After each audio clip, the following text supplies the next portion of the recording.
继在阿拉斯加、天津举行中美高层对话之后，美媒周四传出消息称，美国财政部长耶伦正考虑在未来几个月进行他的首次访华。如果成行，耶伦将是拜登政府访华的最高级别官员。虽然美国财政部方面对此回应，耶伦秋季不会访华，但拜登政府在全方位遏制抹黑中国并纠集盟友伙伴施压中国的背景下，仍然传出高级别官员寻求访华的机会，还是引发了外界关注。美国彭博社周四援引消息人士独家报道了耶伦正考虑访华的消息。报道称，耶伦考虑在未来几个月首次以美财政部长身份访华。不过，根据匿名消息人士的透露，耶伦访华可能性的讨论还处于早期阶段，没有做出决定，包括新冠病毒带来的旅行风险等都是影响的因素。对于彭博社的这则独家报道，美国财政部发言人莉莉亚当斯表示，耶伦部长没有秋季访问中国的计划。外界注意到，拜登政府当前正在全面审查对华贸易政策，而美国官员此前已做出预计，美国政府对第一阶段贸易协议的审查工作将持续到今年秋季结束。因此，美财政部的这一回应给外界留下了想象空间。一旦耶伦访华成行，他将是拜登政府访华的最高级别官员，也将是拜登政府与中方首次面对面进行经济议题会谈。彭博社在报道中提到，知情人士透露，耶伦若赴华也会讨论贸易等更困难问题。实际上，6月2号，中美全面经济对话中方牵头人刘鹤就曾与耶伦进行视频通话，加上5月27号刘鹤与美国贸易代表戴琪的通话，1周内中美经贸高层曾有2次对话。新华社当时在报道刘鹤与耶伦的通话时就透露，双方认为中美经济关系十分重要，双方本着平等和相互尊重的态度，就宏观经济形势和多双边领域合作进行了广泛交流，对彼此关心的问题坦诚交换了意见，愿意继续保持沟通。深圳卫视梳理资料发现，今年75岁的耶伦曾在2010年到2018年先后担任美联储副主席、主席，是美联储100年历史上首位女性掌门人。拜登政府上台后，耶伦也成为美国财政部历史上的首位女性财长。今年6月，耶伦曾发表言论炒作所谓中美脱钩议题，不过他对中美在技术领域脱钩表示了担忧，并称美国的许多盟友并不愿意大幅减少在中国的商业活动。值得注意的是，美国《华尔街日报》曾在上周四的报道中说，美国商会等30多个具有影响力的美国商业团体写信给耶伦和贸易代表戴琪，呼吁拜登政府与中国重启贸易谈判，并称现有进口关税拖累美国经济，希望美国降低对华税率。拜登政府这个对华这个政策审议呢接近尾声，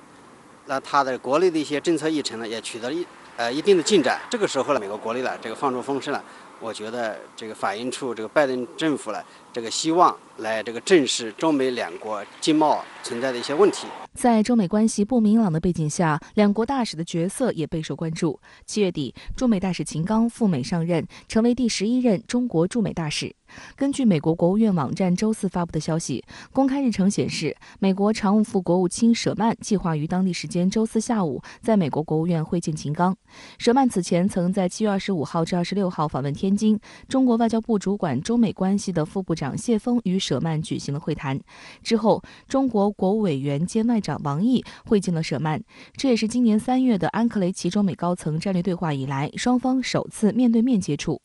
这次接触后没过几天，秦刚便启程赴美上任。然而，外界注意到，拜登上任后，美国驻华大使人选却迟迟未出炉。自从2020年10月前大使布兰斯塔德离职后，美国驻华大使一直已经空缺超过300天，是中美建交以来最长的驻华大使空窗期。此前有报道称，拜登政府将任命美国前驻北约代表尼古拉斯·伯恩斯为美国驻华大使，但至今没有官方确认。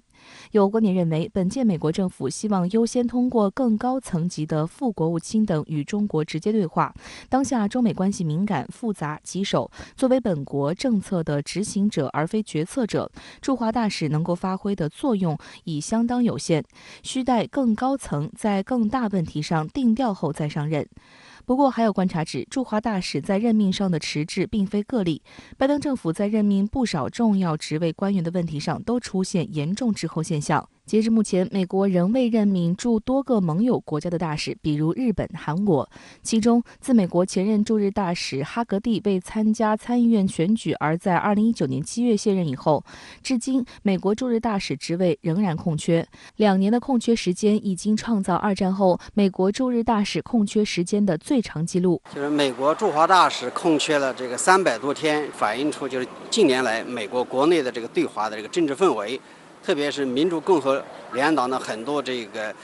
国会议员对中国抱有非常深的这个敌意，甚至是这个敌视。联合盟友共同对华施压，目前仍是拜登政府对华政策的关键。美国海军时报报道，美海军第7舰队宣布，包括美国海军在内的21个印太地区伙伴国家的海军人员8月10号在新加坡通过视频开始第20次东南亚合作与训练演习。报道称，这项演习旨在加强东南亚国家之间的合作，在面对海上突发事件时，采用标准化的训练战术和应对程序。报道透露，此次演习共涉及约400名人员和10艘舰艇，其中包括美国海军的塔尔萨号滨海战斗舰、来自72特遣部队的 P-8A 反潜巡逻机，以及来自第73特遣部队和第76特遣部队的人员。参加演习的其他国家，东南亚国家居多，其他地区国家还包括澳大利亚、印度、孟加拉国等。美国的一些亲密盟友如英、法、德、加、新西兰等也在其中。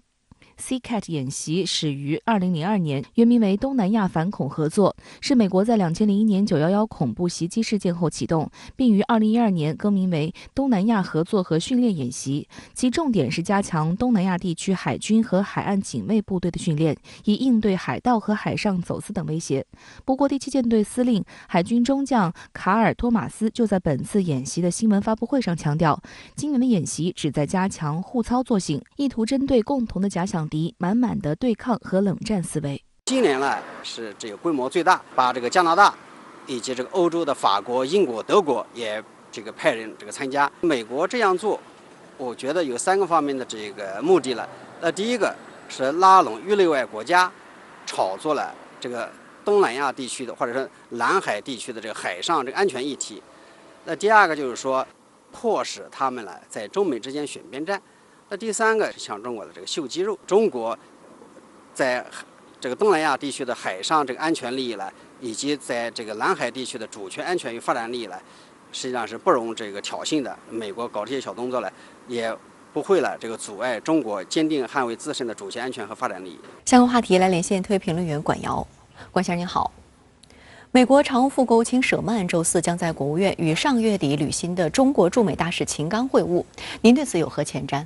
好的，美国舆论对这一次会见呢，可以说是相当关注。那包括 CNBC 财经电视台在内的不少美媒呢，对此都做了预告。很显然，美国媒体他们并没有把这新任驻美国大使到访国务院看作是程序性、礼仪性的一般性的会见。那么舆论关注并且期待新大使呢和美国国务院高官的首次对话接触能够有更多实质性的内容，甚至呢能够取得共识性的成果。那么这当然它是由中美关系的显著重要性所决定的。目前呢，全世界公认最重要的双边关系正在全面承压。用秦刚大使他抵达美国之初在华盛顿机场发表的讲话，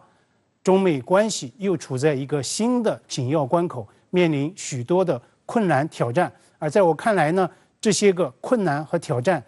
几乎是全域性的。那么从双边领域的唇枪舌剑到多边场合乃至联合国安理会的正面交锋，在涉台、涉疆、涉港、涉南海等等一系列关乎中国核心利益的重大议程上，那么中美呢现在都有尖锐的对立。那么从杨洁篪在阿拉斯加直言中方不吃这一套，到王毅在东亚外长系列会上加场发言，警告美日死了这条心。那这些个出自中国外交高官的刷屏的金句，可谓是呢中美外交博弈决定性瞬间的话语见证。那现在看来呢，这个博弈的对立面它还在持续的扩大中。就在秦刚进国务院的前一天，美国国务卿布林肯就中方宣判加拿大籍公民斯帕沃发布所谓的声明，再度粗暴干涉中国的司法独立，对中国依法拘押审判相关人员竟然呢予以谴责。所以啊，这恐怕也意味着秦刚和东道主的这次会见它的气氛呢不会轻松。那么如果舍曼提到美方所谓的关切，那么相信秦刚呢也会再度直陈中方的严正立场。但是正如秦刚在抵美之初他所坚定表达的，中美关系的大门已经打开，就不会关上。秦刚的机场发言不回避困难挑战，但是呢，他也在强调，一个健康稳定的中美关系是两国人民和国际社会的普遍期盼。那么，中美关系有巨大的机遇和潜力。美国 CNBC 财经电视台今天说，秦刚和舍曼的会见是在全世界前2大经济体陷于高度紧张关系之际进行的。那么，中美高官能否就机遇和潜力来缩小分歧，乃至达成共识？我想这也是首次会晤的看点所在。就在美国国务院官宣舍曼将会见秦刚当天，美媒也爆料财长耶伦正权衡近期访华事宜。您对此有何观察？我个人认为，彭博社的爆料呢，绝非空穴来风，而且呢，彭博社也在强调，相关的访问计划仍然处在早期评估权衡阶段，面临着疫情发展的不确定性。不夸张地说，对耶伦这位曾执掌美国联储的财经女高官来说访华已经成了他的一个施政刚需。那么耶伦来华谈什么呢？当然是要寻求重启已经停滞1年多的中美贸易谈判，寻求与中方来重启经贸对话。那么在这一个重大议程上，耶伦实际上面对着越来越大的内外的压力。那么就在上周，包括美国商会在内的30家大型贸易组织联署致函耶伦和贸易谈判代表戴琪，敦促美国政府和中方立即重开经贸谈判。那么这些个商会机构，他们之所以坐不住了，是因为形势比人强。最新公布的美国7月通胀数据呢，高达5.4%，持续呢保持在高位。那么站队特朗普和共和党的福克斯电视台就放言评论说，美国民众对拜登很不满，总统的支持率正在大幅下滑。美国高通胀有多少是由对华贸易战课征的附加关税来引致的？这是有数据可查的。耶伦本人呢，他也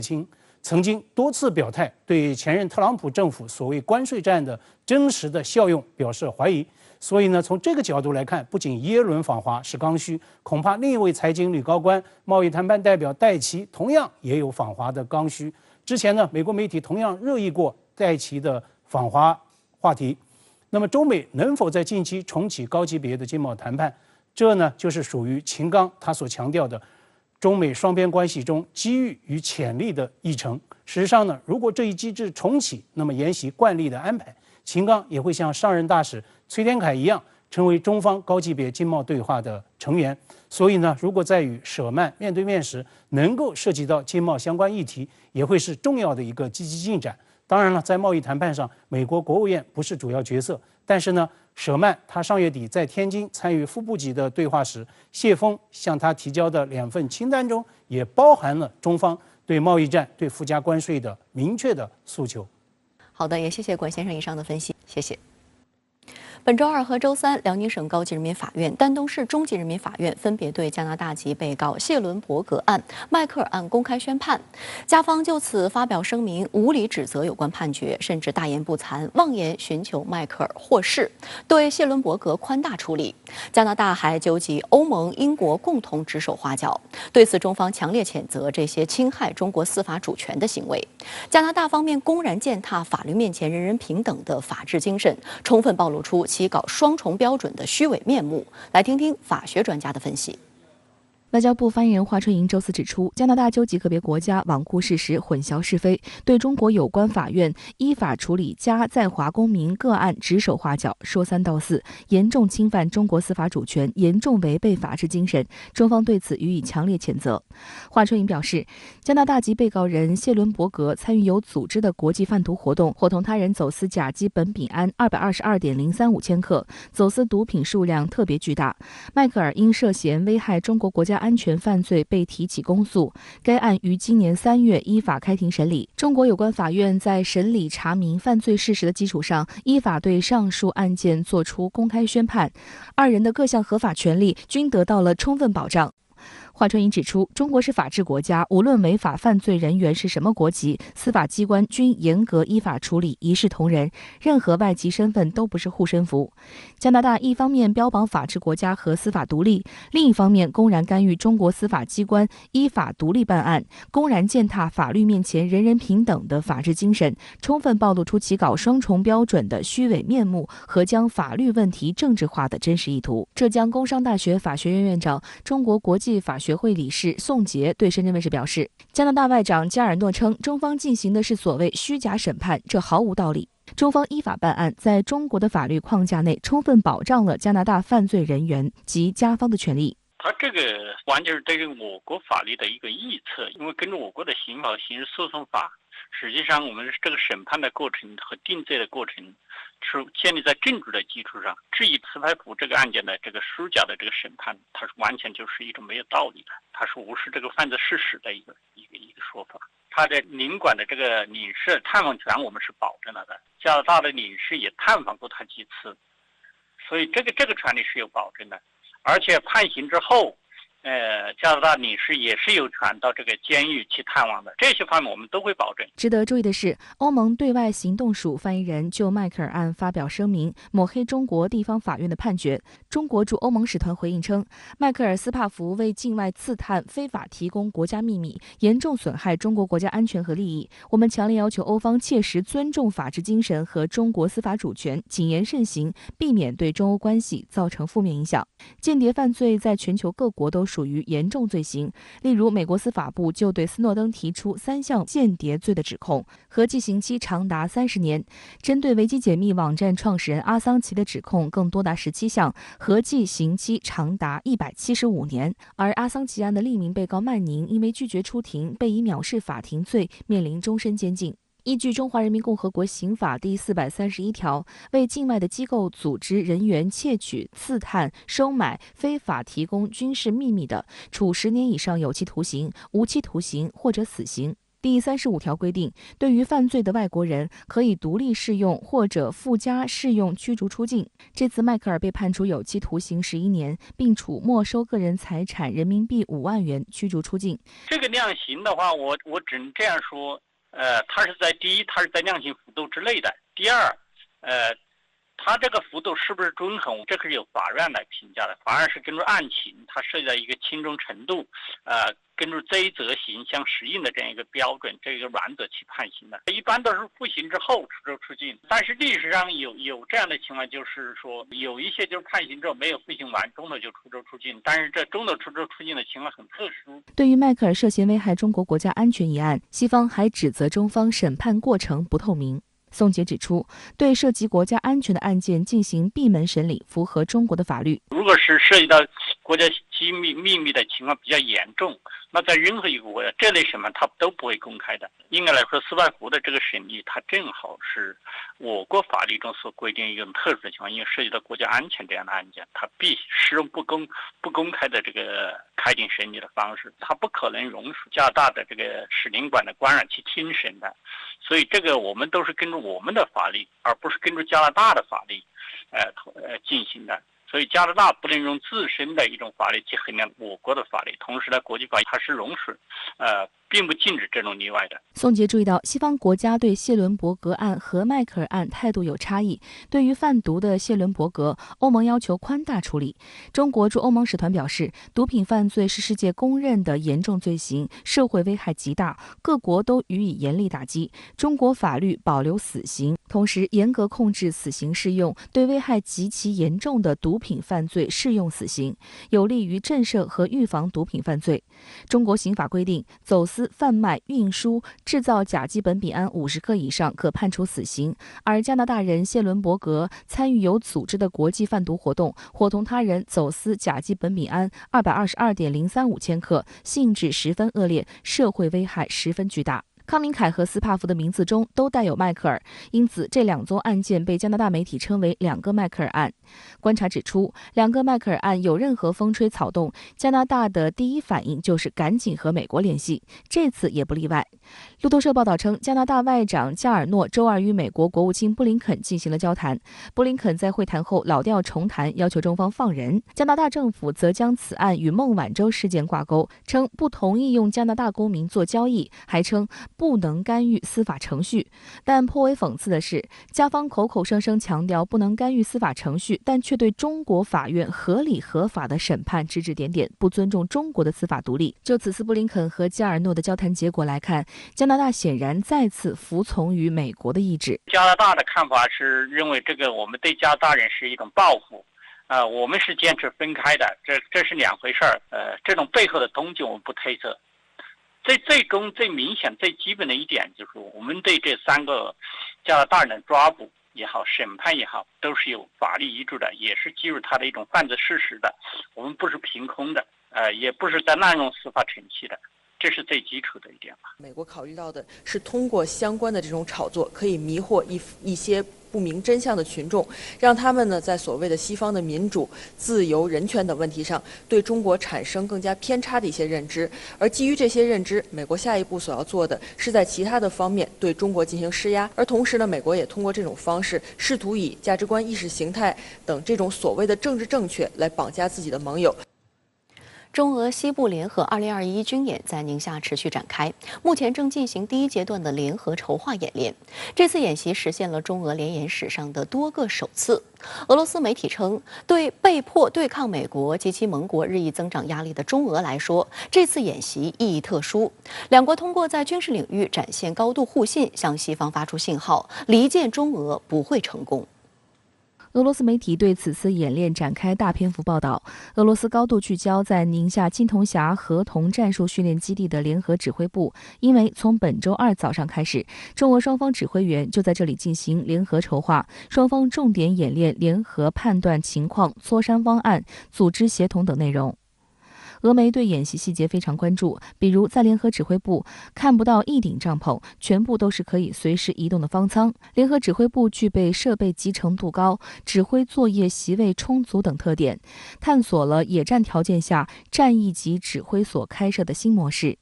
在这次联合筹划中，中俄双方首次启用了专用版指挥信息系统，这样可以实现两军情报互通、指挥互联、行动互融。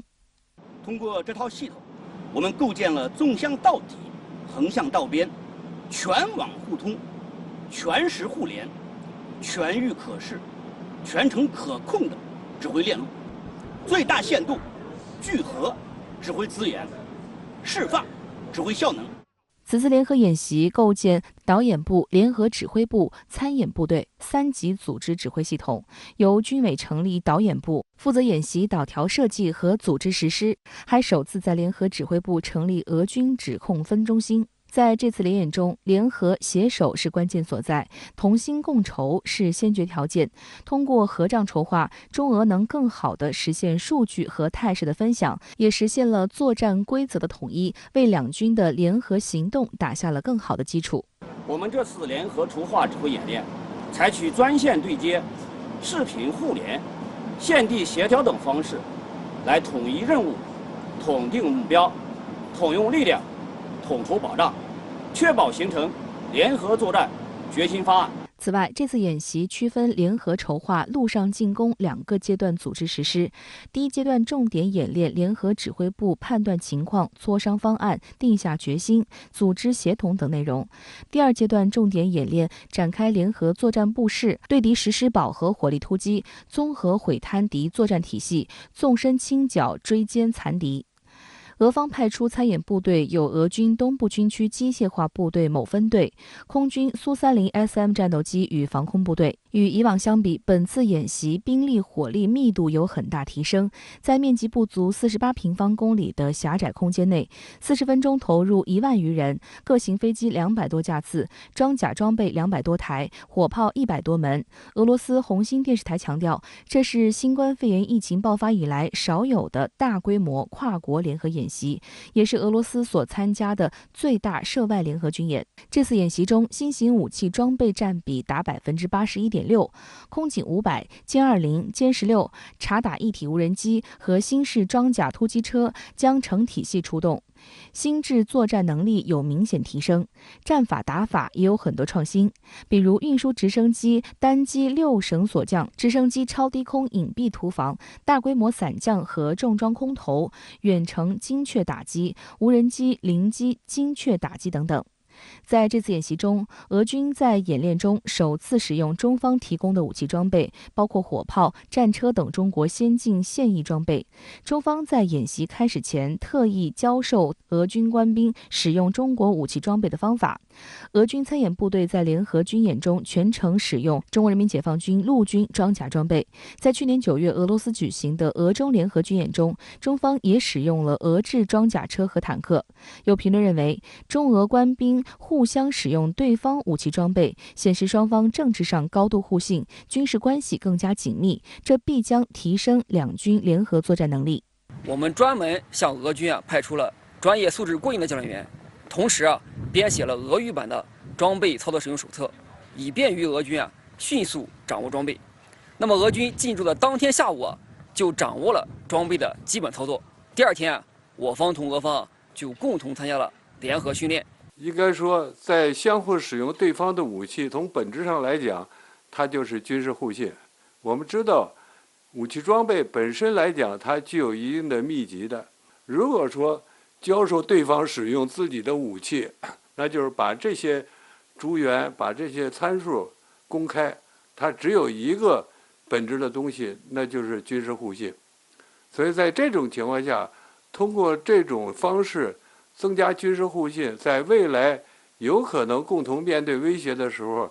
那么这就达到一个武器使用的互通性问题。俄罗斯生意人报文章称，俄罗斯和中国在宁夏启动西部联合2021军事演习，对被迫对抗美国及其盟国日益增长压力的俄中来说，这次演习意义特殊。两国通过在军事领域展现高度互信，向西方发出信号，离间俄中不会成功。俄高等经济大学专家瓦西里卡申说，这次演习是俄中两国军人今年将参加的一系列重大演习的开端。1年内，两国军人同时举行3场大型军演和其他定期活动，可被视为对美国在俄中边境附近不断增强军事活动的一种回应。以英美媒体为代表的西方媒体又在不断借这场演习渲染所谓的中俄威胁。美国《太阳报》发布报道宣称，中俄已经联合起来，这场由中国和俄罗斯军队参与的演习向西方发出了令人不寒而栗的信息。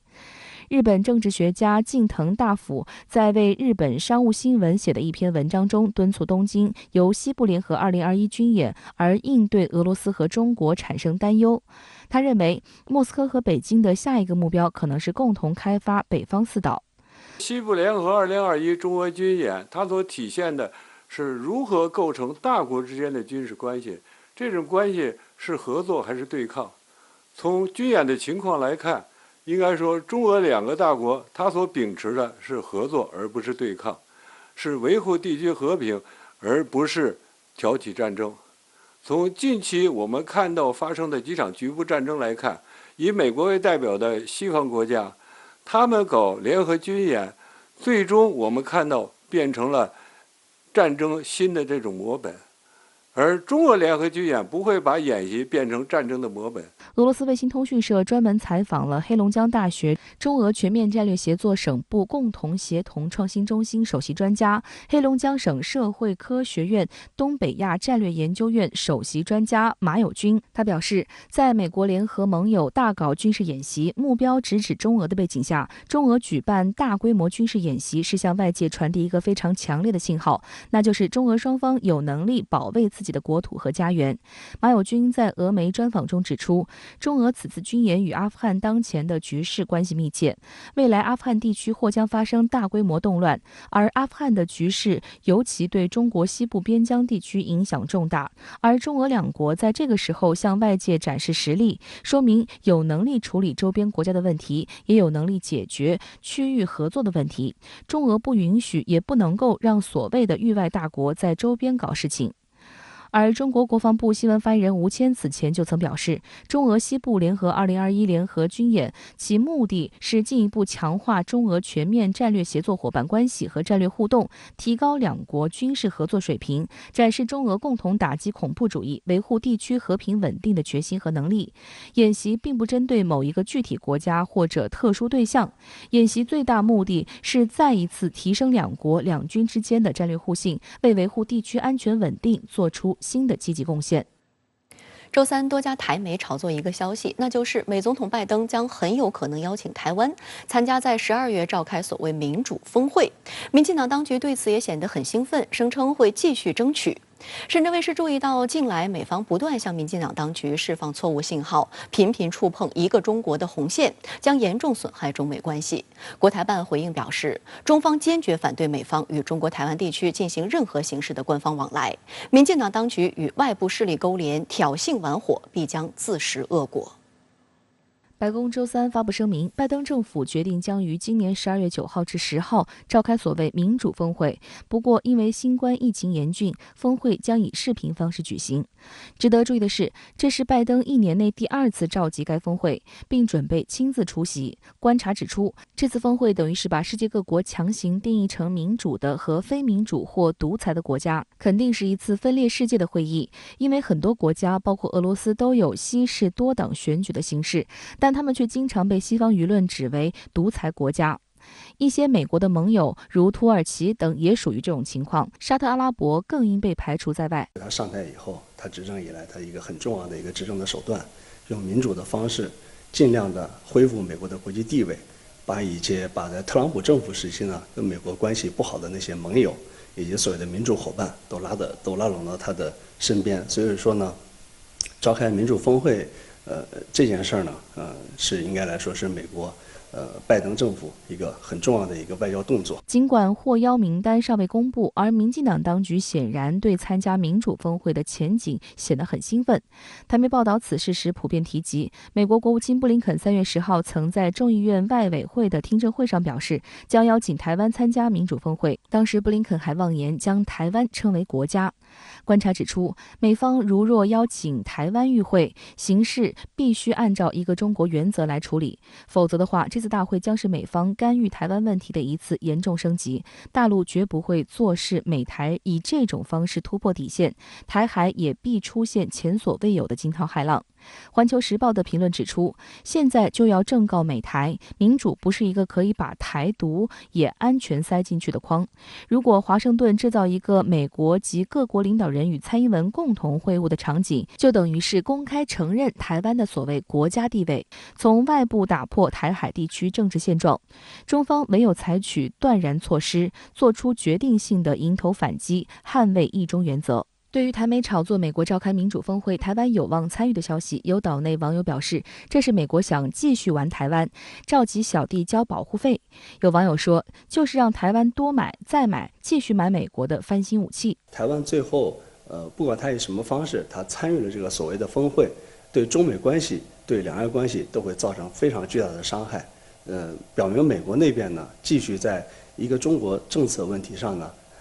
继续来耍一些小动作，对中美关系的伤害呢，我觉得应该说是会显而易见的。对两岸关系更是如此。值得注意的是，美政客妄图发展对台关系，近来不断以切香肠方式冒进。8月6号，美国国会参议院在只有少数议员在场的情况下，以一致同意方式审议通过了要求美国国务卿制定战略，使台湾重获世界卫生组织观察员地位一案。该案要求美国国务卿就其调整改进方案，以支持台获得世卫大会观察员地位作出说明。外交部发言人华春莹周四回应表示，示，美国国会参议院审议通过有关议案，完全是少数反华政客的政治操弄。该案严重违反一个中国原则和中美3个联合公报规定，严重违背国际法和国际关系基本准则，粗暴干涉中国内政。中方对美国国会参议院的行径表示强烈不满和坚决反对，亦向美方提出严正交涉。无独有偶，周二，美国国务院发言人普赖斯在推特上表示，美方支持立陶宛等欧洲盟友发展与台湾关系，对中国召回驻立陶宛大使并要求立政府召回驻华大使予以谴责。驻美使馆发言人随即正告美方，无权指手画脚，也没有资格说三道四。立陶宛呢这些小动作呢，有它背后的向美国递交投名状这样一个战略上的一个考虑，但是对我们来讲，这是严重的侵犯了我们的主权。侵犯了违反了中国和立陶宛建交时候的一些基本的一些原则，所以说对这些事情呢，我们是应该是坚决的反对美国这样的表态是对我们内政对台湾事务的一个严重的干涉。美国这种做法是坚决错误的。除了外事领域，美方在军事领域也动作频频。继今年3月美海巡部门与台签订设立海巡工作小组备忘录后，台外事部门周三披露，台美海巡工作小组第1次视频会议召开，双方同意未来将定期召开会议，就共同关切的海事议题进行协调，以强化合作，因应区域海事挑战的能力。同日，又有台媒报道，台海巡船只与美方人员装备在台湾东部海域举行了海巡联合演练。此次演习，台方由4000吨级的嘉义舰领军，共4艘各型舰艇参与。美方则基于保密，未开启航行相关讯号，其参演舰艇数及相关细节也未对外透露。报道称，此前美国海岸警卫队每年均会派遣教官到台海巡部门进行指导，台湾也固定派员前往受训。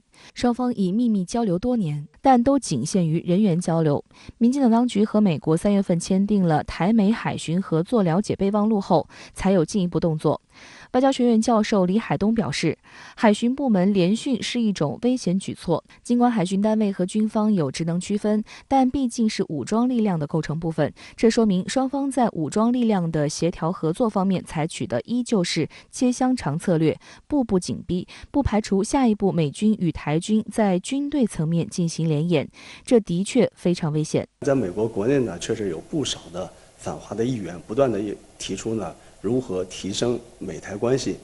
这个呢，应该来说是一个具体的表现之一。也正是由于高度敏感，台相关部门一再否认有所谓海巡联演。对此，国台办发言人马晓光应询表示，我们坚决反对美方与中国台湾地区进行任何形式的官方往来和军事联系。民进党当局与外部势力勾连、挑衅玩火，必将自食恶果。相关话题来连线特约评论员刘和平。刘先生您好。白宫表示，总统拜登将于12月召开线上民主峰会，并在来年再度召开线下民主峰会。您觉得美方此举意图何在呢？其实，美方的战略意图，拜登自己已经坦白了。他号称这次会议将重点讨论西方民主面对的挑战，以证明民主国家可以透过改善各自人民的生活，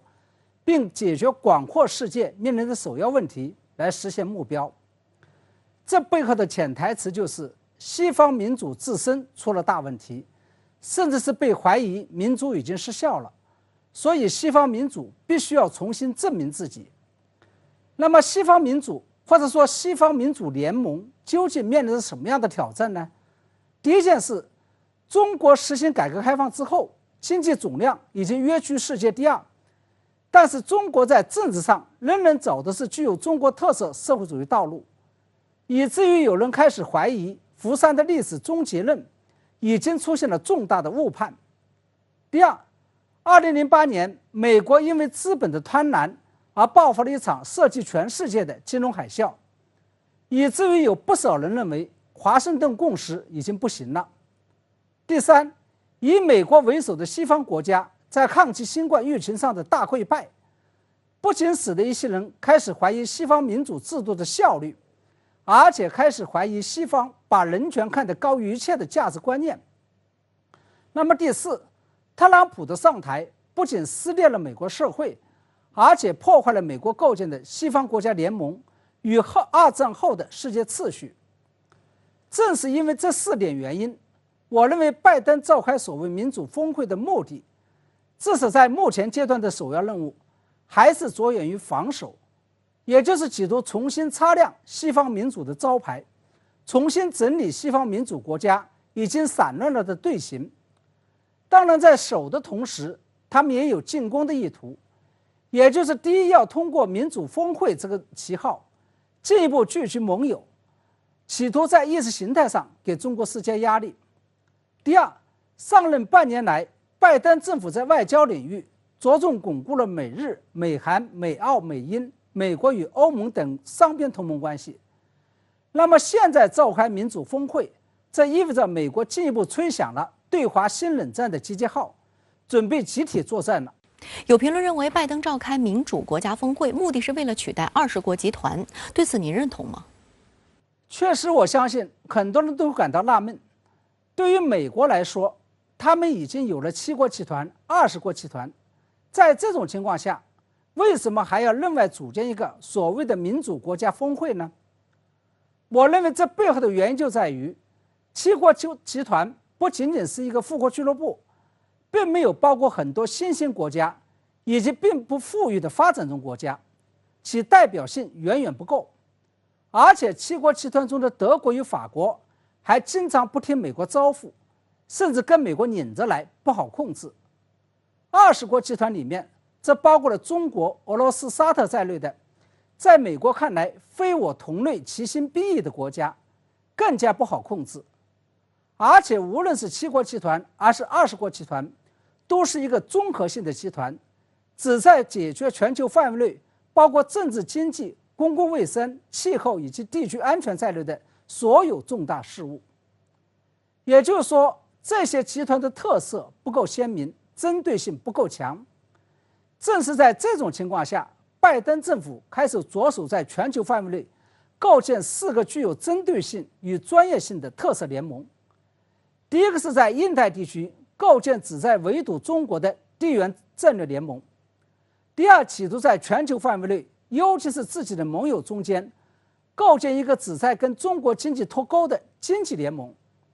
第三个，则是构建一个高科技联盟，以阻止中国获得西方的先进技术。第四个，则是以共同意识形态、价值观念与政治制度为纽带的全球治理联盟。我们知道，前3个联盟都已经是正在构建过程当中，而拜登召开民主峰会，这意味着他们已经开始着手构建全球治理联盟了。那您觉得拜登政府最终会邀请台湾参加所谓的民主峰会吗？我认为这个问题没有悬念，拜登政府肯定会邀请。早在今年3月份，国务卿布林肯就曾经在国会做过邀请台湾的承诺。这背后的原因其实非常简单，拜登召集民主峰会的目的，就是为了跟中国进行一场意识形态比拼。在美国看来，香港与台湾是中美意识形态对抗的桥头堡，而且香港与台湾的作用是任何一个国家和地区都无法取代的，因为香港人与台湾人都跟中国大陆人同文同种，而且同属于一个国家，这就等于是打入了中国的内部。而在香港问题上，由于港区国安法的制定，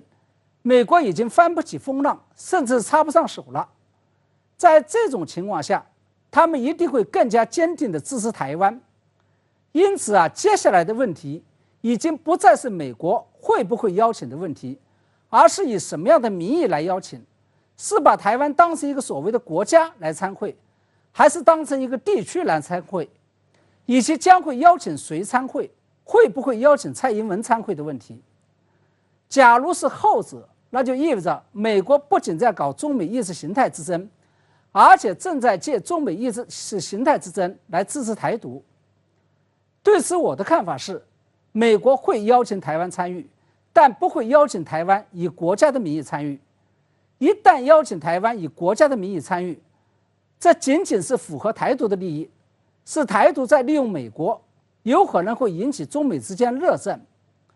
而美国只会利用台湾，不会被台独利用。好的，也谢谢刘先生跟我们共同在线分享您的观点，谢谢。